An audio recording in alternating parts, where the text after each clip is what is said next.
മരത്തിൻ്റെ കമ്പ് പൊട്ടി വീണ് അത് ലൈനിൽ തട്ടി ലൈൻ പൊട്ടി താഴെ വീണ് കിടക്കുന്ന സമയത്ത് ഒരു ഓട്ടോമാറ്റിക് കട്ട് ഓഫ് സംവിധാനം ഉണ്ടാകുമായിരുന്നെങ്കിൽ ആ സംഗതികൾ കാര്യക്ഷമമാണെങ്കിൽ ഒരു പക്ഷേ ജീവൻ രക്ഷപ്പെടുമായിരുന്നു. അയാൾ അവിടെ നിന്ന് തന്നെ ഷോക്കടിച്ച് ഈ പയ്യൻ പെടയുന്ന സമയത്ത് ഇവര് CPR കൊടുക്കാൻ വേണ്ടി ശ്രമിച്ചു. പക്ഷെ CPR കൊടുക്കുന്നതിലുള്ള അവബോധം. വൈദ്യുതി ഇല്ലാത്തൊരു കാലത്തെക്കുറിച്ച് നമുക്ക് ചിന്തിക്കാനാകുമോ? മൊത്തം നിശ്ചലമാകും, മൊത്തം ഇരുട്ടിലാകും, അടുക്കളയിൽ പോലും ബന്ധുണ്ടാവും, ഫാക്ടറികൾ ചലിക്കില്ല, ചൂട് കൂടും, വല്ലാത്തൊരവസ്ഥയാവും അത്. ജൂൺ 26 മുതൽ ജൂലൈ 2 വരെ ദേശീയ വൈദ്യുത സുരക്ഷാ വാരം ആചരിക്കുകയാണ്. അവബോധമുണ്ടാക്കുക എന്നത് തന്നെയാണ് ലക്ഷ്യം. തീർച്ചയായും ഇത്തരമൊരു സാഹചര്യത്തിൽ വൈദ്യുതിയെക്കുറിച്ച്, അതിൻ്റെ സുരക്ഷയെക്കുറിച്ച്, അതിൻ്റെ നാനാ അർത്ഥങ്ങളെക്കുറിച്ച് ഒരു ചർച്ച ഏറ്റവും പ്രസക്തമാണ്. അത് പറയാൻ ഏറ്റവും അനുയോജ്യരായത് തീർച്ചയായും KSEBയിലെ ബന്ധപ്പെട്ട അധികാരികൾ തന്നെയാണ്. അത്തരമൊരു അതിഥിയെയാണ് നമ്മളിന്ന് കരുതി വച്ചിട്ടുള്ളത്. മലപ്പുറം ജില്ലയിൽ പുത്തനത്താണി KSEBയിലെ അസിസ്റ്റൻ്റ് എഞ്ചിനീയറായ അഷ്റഫ് K ആണ് അദ്ദേഹം. മലപ്പുറം ജില്ലയിലെ കാടാമ്പുഴ സ്വദേശിയാണ് അദ്ദേഹം. നമുക്ക് അദ്ദേഹത്തെ പീസ് റേഡിയോയിലേക്ക് സ്വാഗതം ചെയ്യാം. സർ, പീസ് റേഡിയോയിലേക്ക് താങ്കൾ ഹൃദ്യമായി സ്വാഗതം ചെയ്യുന്നു. മഴക്കാലമാണ് വൈദ്യുതിയുടെ ഒരു അപകടകരമായ കാലം എന്ന് തന്നെ പറയാം. പ്രത്യേകിച്ച് മഴ പെയ്യുമ്പോൾ വൈദ്യുതി കമ്പികൾ പൊട്ടി വീണ് അങ്ങനെ പല പല അപകടങ്ങളും ഉണ്ടാകാറുണ്ട്. നമുക്ക് അതിൽ നിന്ന് തുടങ്ങാം. എന്താണ് ഒരു കമ്പി പൊട്ടി വീണ് കണ്ടാൽ ചെയ്യേണ്ടത്? എന്തായാലും വളരെ സന്തോഷം. നമ്മുടെ ദേശീയ സുരക്ഷാ വാരാചരണമാണ് 2026 ജൂൺ 26 മുതൽ ജൂലൈ 2 വരെയുള്ളത്. അപ്പോൾ എല്ലാ വർഷവും ഈ വർഷം നമുക്ക് ഇതുമായി ബന്ധപ്പെട്ട് ഉള്ള ഒരു പ്രോഗ്രാമുകൾ, വ്യത്യസ്ത തരത്തിലുള്ള പ്രോഗ്രാമുകൾ സംഘടിപ്പിക്കപ്പെടുന്നുണ്ട്. അപ്പോൾ സ്വാഭാവികമായിട്ടും ജനങ്ങളിലേക്ക് ഇതിൻ്റെ ഒരു അവബോധം എത്തിക്കുക. സുരക്ഷയുമായി ബന്ധപ്പെട്ട് നമുക്കറിയാം പലതരത്തിലുള്ള സുരക്ഷകൾ.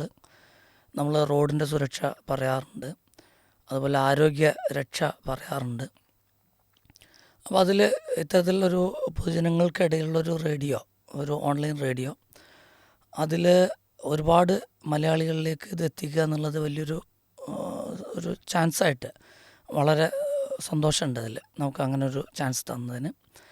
അപ്പോൾ അതിൽ ഇപ്പം നേരത്തെ പറഞ്ഞ പോലെ തന്നെ നമ്മൾ ഉപയോഗിക്കുന്ന പലതരത്തിലുള്ള എനർജി, അതിലേറ്റവും പ്രധാനമുള്ളൊരു സാധനം തന്നെയാണ് വൈദ്യുതി എന്നുള്ളത്.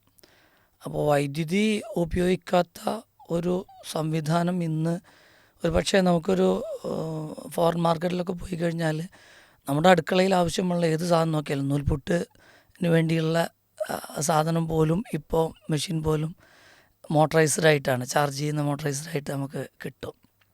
തേങ്ങ ചരക്കുന്നത് അങ്ങനെ തുടങ്ങിയിട്ട് എന്ത് സാധനം നമുക്ക് അങ്ങനെ അവൈലബിൾ ആണ്. അതിലൊക്കെ നമുക്ക് ഒരു സുരക്ഷ ആവശ്യമുണ്ട്. ഇപ്പം നേരത്തെ ചോദിച്ചത് പുറത്ത് മഴക്കാലമായിട്ട് ബന്ധപ്പെട്ട് ഉള്ള ഒരു പ്രശ്നമാണ്. ഇപ്പോൾ മഴക്കാലം ആയതുകൊണ്ടായിരിക്കാം.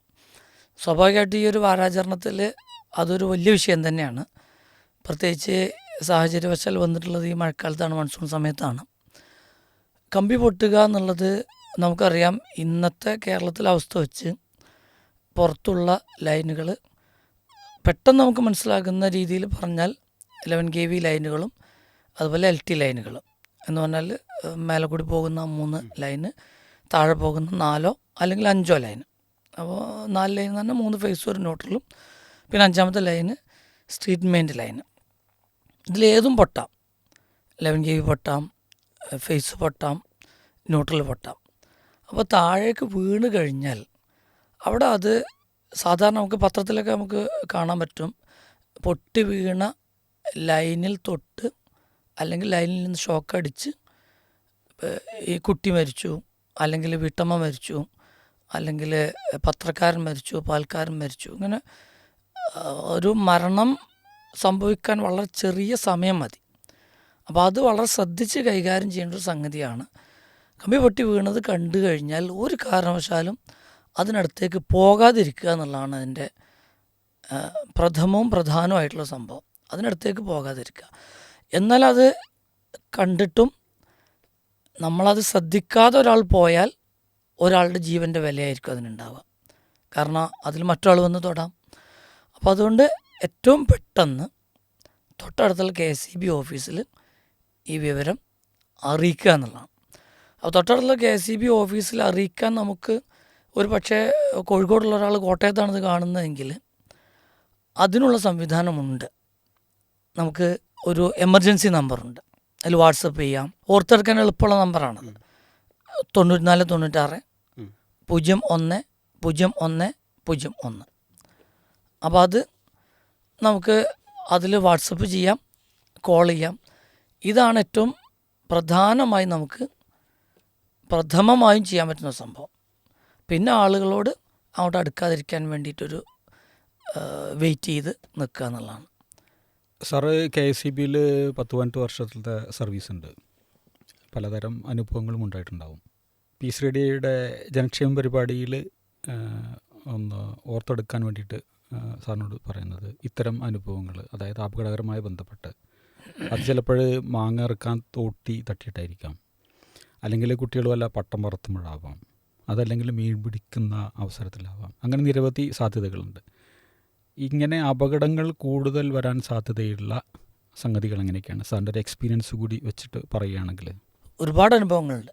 അതായത് നമുക്കിപ്പോൾ തീർത്ത് ഓരോ എണ്ണി പറയാൻ മാത്രം കഴിയാത്ത അത്രയും എണ്ണം ഉണ്ട്. പ്രത്യേകിച്ച് ഇപ്പോൾ മഴക്കാലമായിട്ട് ബന്ധപ്പെട്ട് പറഞ്ഞപ്പോൾ മരത്തിൻ്റെ കമ്പ് പൊട്ടി വീണ് അത് ലൈനിൽ തട്ടി ലൈൻ പൊട്ടി താഴെ വീണ് കിടക്കുന്ന സമയത്ത് ഒരാൾ അയാൾ രാത്രി ഓഫീസിൽ വിളിക്കുകയാണ്.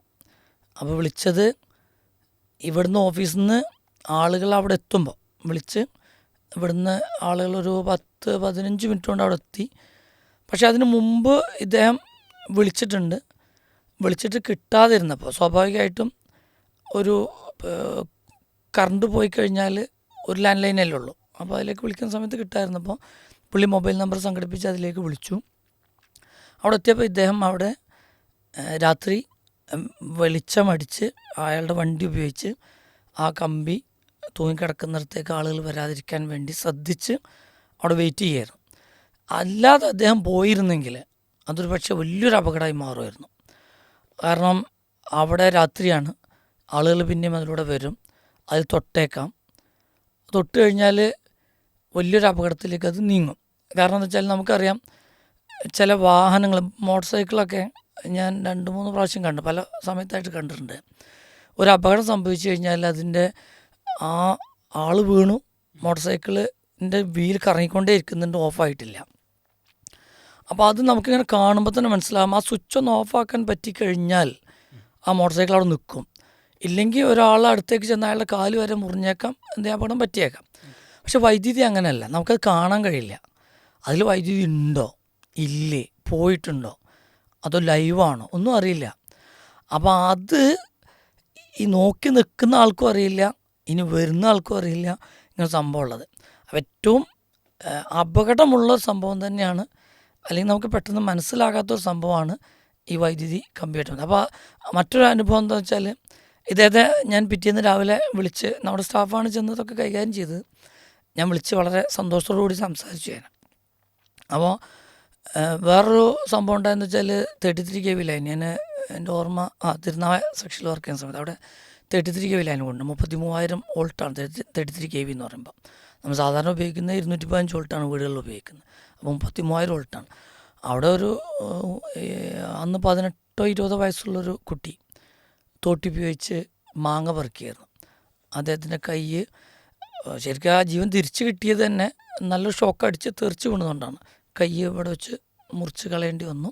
ആളൊന്നും ജീവിച്ചിരിപ്പുണ്ട്. പക്ഷേ ചില കേസുകളിൽ ഇത് തെറിച്ച് വീണിട്ടില്ലെങ്കിൽ സ്വാഭാവികമായും മരണം, പ്രത്യേകിച്ച് ഇങ്ങനെ ഹൈ വോൾട്ടേജ് ഒക്കെ ആണെങ്കിൽ കരിഞ്ഞു പോയ ഒരുപാട് അനുഭവങ്ങൾ അതിലുണ്ട്. അങ്ങനെ ഒരുപാട് സംഭവങ്ങളിൽ നിന്ന് രക്ഷപ്പെട്ട കേസുകളുണ്ട്. ചില കേസിലൊക്കെ ഇതുപോലുള്ള മരം വീണ് കമ്പികൾ കൂട്ടിപ്പണിഞ്ഞ് കിടക്കുന്ന സമയത്തുണ്ടായ അപകടങ്ങളിൽ നിന്ന് രക്ഷപ്പെടാതെ അപകടത്തിൽപ്പെട്ട കേസുകൾ അതുണ്ട്. മീൻപിടുത്തമായിട്ട് ബന്ധപ്പെട്ട അപകടങ്ങൾ ഉണ്ടാവാറുണ്ട്. മീൻപിടുത്തമായിട്ട് ബന്ധപ്പെട്ടുണ്ടാകും. പ്രത്യേകിച്ച് ഈ വെള്ളം ഇങ്ങനെ കൂടി വരുന്നത്, വെള്ളം വറ്റി കിടക്കുന്ന കുറച്ചും ഇങ്ങനെ കൂടി വരുന്ന സമയത്താണ് ആളുകൾ മീൻ പിടിച്ച് വിൽക്കാൻ വേണ്ടിയൊക്കെ ഉള്ള ഒരു സമയമായിട്ട് വരും. അപ്പോൾ ഒരു അനുഭവം ഉണ്ടായെന്ന് വെച്ചാൽ അവിടെ 2 തരത്തിലുണ്ട്. മീൻ പിടിക്കാൻ വേണ്ടി വൈദ്യുതി ഉപയോഗിക്കും. ഷോക്ക് അടുപ്പിച്ച് കഴിഞ്ഞാൽ മീൻ എന്ത് ചെയ്യും, പെട്ടെന്ന് ചാവും, എന്നിട്ട് പൊങ്ങി വരും, അപ്പോൾ എടുക്കാം. അതല്ലാതെ മോട്ടർ അടിച്ച് വെള്ളം വറ്റിച്ച്, ഒരു കോറിയിലായിരുന്നു അത്, വെള്ളം വറ്റിച്ച് അതിൽ നിന്ന് മീൻ പിടിക്കാൻ വേണ്ടി. അപ്പോൾ ഈ പയ്യൻ ഗൾഫിലേക്ക് പോകാനുള്ള ഒരാഴ്ച എങ്ങാണ്ടുള്ളൂ. അപ്പോൾ കൂട്ടുകാരൻ ഈ മീൻ കോറിയിൽ വളർത്തുന്ന ആളാണ്. അപ്പോൾ ഇതിൽ മീൻപിടുത്തം ഒരു ഹരമാണല്ലോ, ഫുട്ബോള്, ഇത് മീൻപിടുത്തതൊക്കെ ഒരു ഹരമാണല്ലോ. നിരവധി ആരാധകരുള്ള എന്നൊക്കെ പറയുന്ന രൂപത്തിൽ മീൻ പിടിക്കുന്ന കുറേ ടീമുകളുണ്ട്. അതെ അതെ അതെ, അത് ആ ഒരു ഹരമുള്ള ഒരാളാണ്. അപ്പോൾ ആയിക്കോട്ടെ ഞാനും വരാം എന്ന് പറഞ്ഞ് ചെന്ന് മീൻ പിടിക്കുന്ന കൂട്ടത്തിൽ മോട്ടർ അടിച്ചുകൊണ്ടിരിക്കുകയാണ്. ആ മോട്ടർ അടിച്ച് വെള്ളം ഇങ്ങനെ വറ്റിക്കൊണ്ടിരിക്കുന്നത് വെയിറ്റ് ചെയ്തിരിക്കുകയാണ് ഇവർ. അതിനിടയ്ക്ക് തോർത്തുകൊണ്ട് മാത്രമാണ് എടുത്തിട്ടുള്ളത്, കാരണം ആ ഒരു വൈബാണല്ലോ അത്. അപ്പോൾ അതുപയോഗിച്ച് ഇവരിങ്ങനെ ചെയ്തുകൊണ്ടിരിക്കുന്നതിനിടക്ക് ഇവൻ എന്ത് ചെയ്തു, ഇവർ 5-6 പേരുണ്ട്, ഇവൻ ഇങ്ങനെ നീങ്ങുന്ന കണ്ടു ഒരു അരികിലേക്ക്. അപ്പോൾ ആ കോറി ഇങ്ങനെ വറ്റി ഒരു പകുതിയിലേറെ വറ്റിയിട്ടുണ്ട്, അവിടെ ഇങ്ങനെ നടക്കാൻ പറ്റും. അപ്പോൾ ഇവർ പറഞ്ഞാണ് നീങ്ങുന്നത് കണ്ടു. അത് നീങ്ങുമ്പോൾ എവിടേക്കാടാന്ന് ചോദിച്ചു. അത് പറഞ്ഞു മൂത്രമൊഴിക്കാൻ വേണ്ടിയിട്ട് പോകണമെന്നാണ്. അപ്പോൾ ഈ മൂത്രമൊഴിക്കാൻ വേണ്ടി ഇരിക്കുന്നിടത്ത് മൂത്രമൊഴിച്ചത് ഇതിലേക്ക് പോകുന്ന വയറിലേക്കായിരുന്നു. അവിടെ ജോയിൻ്റ് ഉണ്ടായിരുന്നു, ഇൻസുലേഷൻ ഉണ്ടായിരുന്നില്ല. വളരെ സിമ്പിളാണ് സംഭവം. അപ്പോൾ ആ ഇൻസുലേഷൻ ഇല്ല എന്നുള്ളത് മാത്രമല്ല, അതിനു മുമ്പ് ഇവിടുത്തെ ബ്രേക്കർ ബൈപ്പാസ് ചെയ്തിട്ടുണ്ട്. ശരിക്കും സുരക്ഷയുടെ പ്രഥമമായൊരു സംഭവം എന്ന് പറയുന്നത് ഇലക്ട്രിക്കൽ ഇൻസ്പെക്ടറേറ്റാണ്. ഇലക്ട്രിക്കൽ ഇൻസ്പെക്ടറേറ്റാണ് KCBയെ പോലും അവരാണ് സുരക്ഷയുമായി ബന്ധപ്പെട്ടുള്ള കാര്യങ്ങൾ ഇടപെടുന്നത്. അപ്പോൾ ഇൻസ്പെക്ടറിൻ്റെ ഇൻസ്പെക്ഷനും ഞങ്ങളുടെ ഇൻസ്പെക്ഷനൊക്കെ നടക്കുന്ന സമയത്ത് മനസ്സിലായ കാര്യം എന്ന് വെച്ചാൽ അവിടെ ബ്രേക്കർ വർക്ക് ചെയ്യുന്ന രൂപത്തിലായിരുന്നില്ല എന്നുള്ളതാണ്. പിന്നെ ജോയിൻ്റ് ഉണ്ടായിരുന്നു, ഇൻസുലേഷൻ ചെയ്തിട്ടുണ്ടായിരുന്നില്ല. ഇയാൾ അവിടെ നിന്ന് തന്നെ ഷോക്കടിച്ചു. അപ്പോൾ മറ്റൊരു കാര്യം കൂടി അതിൻ്റെ കൂട്ടത്തിൽ പറയാനുള്ളത്, ഷോക്കടിച്ച് ഈ പയ്യൻ പെടയുന്ന സമയത്ത് ഇവർ CPR കൊടുക്കാൻ വേണ്ടി ശ്രമിച്ചു. പക്ഷേ CPR കൊടുക്കുന്നതിലുള്ള അവബോധം ഈ കുട്ടികൾക്ക്, ഈ കൂടുതലുള്ളവർക്ക് ഇല്ലായിരുന്നു എന്നാണ് നമുക്ക് മനസ്സിലാകുന്നത്. അതിന് മുമ്പ് ഈ ഒരു ഇൻസുലേഷൻ ഇതൊക്കെ ഉണ്ടായിരുന്നെങ്കിൽ അവിടെയും അപകടം ഒഴിവാക്കാമായിരുന്നു എന്നുള്ളത്. അങ്ങനെ ഒരുപാട് അനുഭവങ്ങൾ നമുക്ക് മനസ്സിലാകുന്ന, എന്തൊക്കെ ചെയ്യാൻ നമ്മൾ ചെയ്തിരുന്നെങ്കിൽ അപകടം ഒഴിവാകുമോ അതൊക്കെ നമ്മൾ മനസ്സിലാക്കുന്നത് തന്നെയാണ് ഇവിടെയൊക്കെ സംഭവിച്ചിട്ടുള്ളത്. അവിടെ ആ ആൾ ചെയ്തല്ലോ, നേരത്തെ ഞാൻ പറഞ്ഞ ലൈറ്റ് അടിച്ച് കാത്തു നിന്നു. അത് ചെയ്തിട്ടില്ലെങ്കിൽ അവിടെ അപകടം വരുമായിരുന്നു. അവിടെ അപകടം വരാതിരുന്നത് ആ ശ്രദ്ധ കാരണമാണ്. അപ്പോൾ ശ്രദ്ധയ്ക്ക് പകരം അശ്രദ്ധയാണോ, നമ്മൾ അത് പരിഗണിക്കുന്നതിന് പകരം അലംഭാവമാണോ, അവിടെയൊക്കെ അപകടം വന്നിട്ടുണ്ട്. ഇന്നത്തെ അവബോധം നാളത്തെ പ്രതിരോധം എന്നാണ് നമ്മുടെ ഈ വാരാചരണത്തിൻ്റെ മോട്ടോ തന്നെ.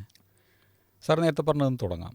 നേരത്തെ ഒരു ഓട്ടോമാറ്റിക് കട്ട് ഓഫ് സംവിധാനം ഉണ്ടാകുമായിരുന്നെങ്കിൽ, ആ സംഗതികൾ കാര്യക്ഷമമാണെങ്കിൽ ഒരു പക്ഷേ ജീവൻ രക്ഷപ്പെടുമായിരുന്നു. ELCB എന്നൊക്കെ പറയുന്ന സംഗതികൾ അവിടെയാണ് വരുന്നത്. എന്താണ് സർ ELCB അതേപോലെയുള്ള സംവിധാനങ്ങൾ, അതെന്താണ്? ദേശീയ സുരക്ഷാ വാരാചരണമായിട്ട് ബന്ധപ്പെട്ടാണ് ഈ ഒരു പ്രമേയം യഥാർത്ഥത്തിൽ ഇന്ത്യയിൽ ഒട്ടുക്കും. ടുഡേയ്സ് അവയർനെസ് ടുമോറോസ് പ്രിവെൻഷൻ എന്ന് പറയുന്നത്. അപ്പോൾ അത് ഇന്നത്തെ അവബോധം, നാളത്തെ പ്രതിരോധം എന്നുള്ളത്.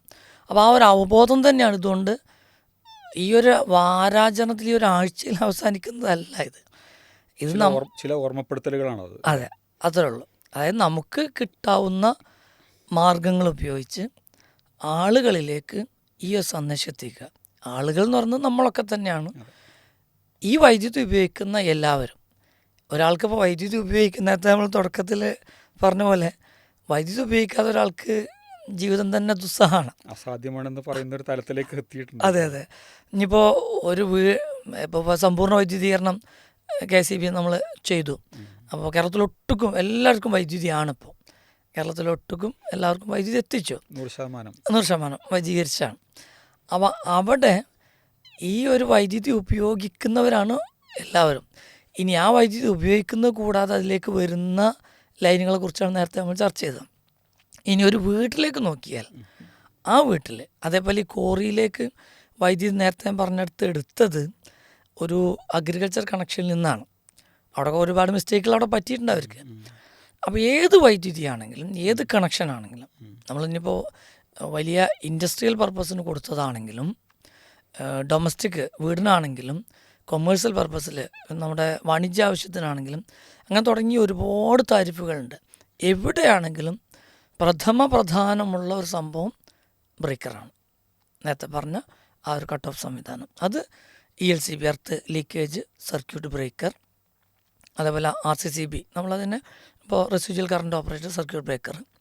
അപ്പോൾ ഇത് ഉപയോഗിക്കാതെ നമ്മൾ കണക്ഷൻ കൊടുക്കില്ല, അത് വെക്കാതെ കണക്ഷൻ കൊടുക്കില്ല. നിലവിൽ നിയമപ്രകാരം നിർബന്ധമാണ്. ഇനി അതല്ല വളരെ പഴയ കണക്ഷൻ ആണെങ്കിൽ നമ്മൾ എന്തെങ്കിലും ഒരു പർപ്പസ് അവിടെ ഉണ്ടോ അവിടെ നമ്മൾ RCCB വച്ചിട്ട് പുതുക്കി നൽകുള്ളൂ. അതിൻ്റെ ഒരു പ്രാധാന്യം എന്താണെന്ന് വെച്ചാൽ നേരത്തെ പറഞ്ഞ പോലെ തന്നെ ഒരു പ്രശ്നം അവിടെ വന്നാൽ, ഒരു ലീക്കേജ് അവിടെ വന്നാൽ, ഒരു ഷോക്കിൻ്റെ രൂപത്തിലോ അല്ലെങ്കിൽ ഒരു ഷോർട്ട് സർക്യൂട്ടിൽ ഇത് പ്രൊട്ടക്ഷൻ്റെ ലിമിറ്റേഷൻസ് ഉണ്ട്, അത് വേറെ വിഷയമാണ്. വന്നാൽ ഇത് ട്രിപ്പാകും എന്നുള്ളതാണ്, ബ്രേക്കർ ട്രിപ്പാകും. പക്ഷെ അവിടെ ഈ ബ്രേക്കറിൽ നമ്മൾ ഏത് സമയത്തും നമ്മളെ വീട്ടിലേക്ക് നോക്കിയിരിക്കുന്ന ഒരു സംരക്ഷണ കവചമായിട്ട് അതിനെ കാണണം. ആ ബ്രേക്കർ നമ്മുടെ വീട്ടിനകത്തുള്ള എക്യുപ്മെൻറ്റുകളെ, ആ എക്യുപ്മെൻറ്റ് ഉപയോഗിക്കുന്ന വയറിങ്ങിനെ മൊത്തത്തിൽ നോക്കിയിരിക്കുകയാണ്. അവിടെ അതിൻ്റെ ലിമിറ്റിനപ്പുറത്തേക്ക് ഒരു ലീക്കേജ് കറണ്ട് സെൻസ് ചെയ്താൽ ട്രിപ്പാവും, അങ്ങനെ അങ്ങോട്ടുള്ള സപ്ലൈ കട്ട് ചെയ്യും. പക്ഷെ അവിടെ മറ്റൊരു വിഷയം വരുന്നതെന്ന് വെച്ചാൽ അത് വേണമെങ്കിൽ നമ്മൾ ഈ സംഗതി ഇത് ഫിറ്റ് ചെയ്യുന്നു.